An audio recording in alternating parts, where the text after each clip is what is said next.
Kenya wago tarubine konde mopogore to wantie kodi kacha kabende sha tioni wadawinya ne duan japiny kawuok e ground kae to bang'e waduogo e studio kama wantiere kae kod jolony achiel kachiel madhi bedo kwa twak godo sani achiel kachiel machiegni e tielo ni madhi bedo kodi Kenya giko nyika Cleophas Oluoch jakisumo Kenya kwar mukeo nyaka sango to wantiere kae kod George Juma achiel kachiel kowuok e kaunti ma Migori. Okinyi ma kawuono George Juma oyawre kendo machiegni okinyi ma kawuono kae ka wantie kodi penjo mwapenjo ka ni bende sha tiyo ne japiny koso chal nade e kaunti ma Migori kawuono.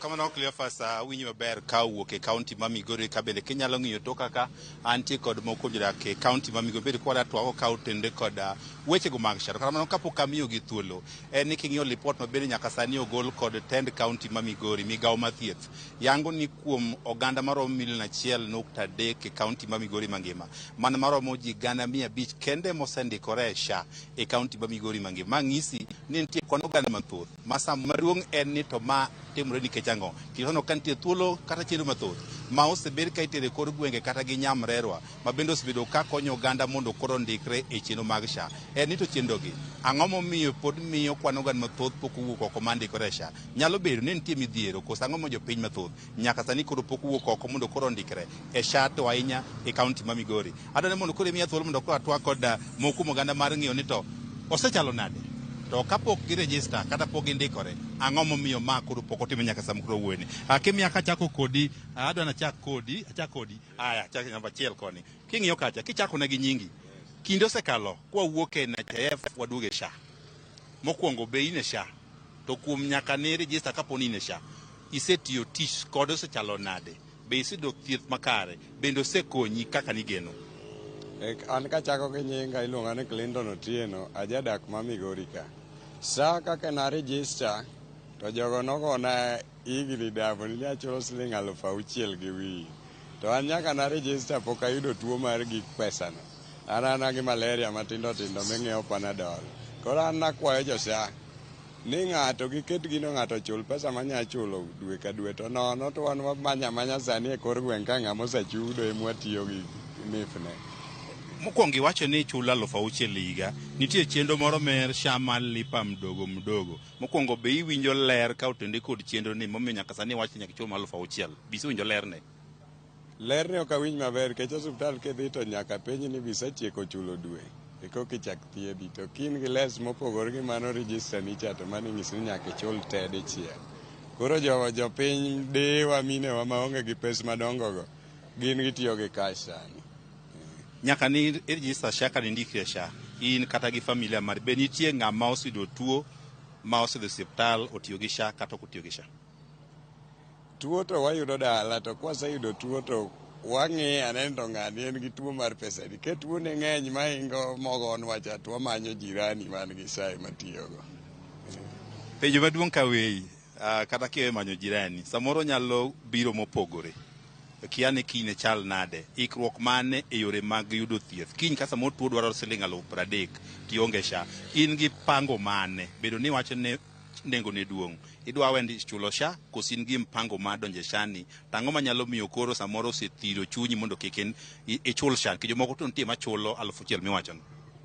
An kaka okwan sama tuo no biro mahingo sana chako kade chulo kech ok anya chulo 50,000 ni higa ok abed matuo. Kawe dwaro maru maduong' mondo SHA oti makare kata kaka isewiyo joma udak godo kipimo NHIF machon cha gi SHA masani be nitie ber ma SHA ni obiro godo mopogore gi NHIF machon. Ber ma SHA nitie mobiro go en mana ni kituo ti ithiedhi to pesa ma giketonwa malo. Kamano akawo kwach machielo penjo mokwongo be in gi SHA to SHA ni nyaka ni kawe osechiedho kodi nade e yudo thieth kidhi osiptal. Erokamano gi nyinga iluonga ni Pete Owuor ajadak ma Migori ka. Gima dwa na wach kuom SHA SHA ber otiyo an kode nasekawe akwayo owetena ni wakauru SHA kech mayo kumba mar thieth maka in godo to ka midekre odonje dala kata e odi to nyalo konyi ma kwa bedo go to biro golo wa chon ma samoro ka tuo nitie to nyaka us lo kata dhiang' ma samoro kawo pesa mathoth but kama nakwayo sirikal ni giket wach moro manye gikelo ni sa nyaka chul higa ni kae ma ging'iya ne ni inyalo tim nang'o to japiny oyudo konyruok. Anyway, sa ber nikech ato nyaka nakawe Nyasaye osekonya pok abedo matuo madang' ati kode, but nitiere ji achiel ariyo adek mosekonyo through nyaka ne wakawe kendo gi bills madongo kabisa ma yudo ka sa cover. Koro en gima tiyo kuma ng'ikni nitiere malo kanyo, nyocha nwawinjo ni pesa moro dwa lal kanyo matin manyokelo weche ma koro samoro nyaka chule higa gi. Koro kanyo ma sirikal oketi ane ageng'a motegno e weche mag mibadhi madonje e weche mag thieth gi, then gimoro amora biro bedo sawa, nikech ka ngima onge to kata japiny no onyalo bedo maonge. Iwacho ni SHA nengo ne thoth, tiwacho ni kadi no osekonyo jomoko. In ichulo pesa di e dwe to bin gi yot e chulo pesa michulo kata michulo e higa mar SHA ni?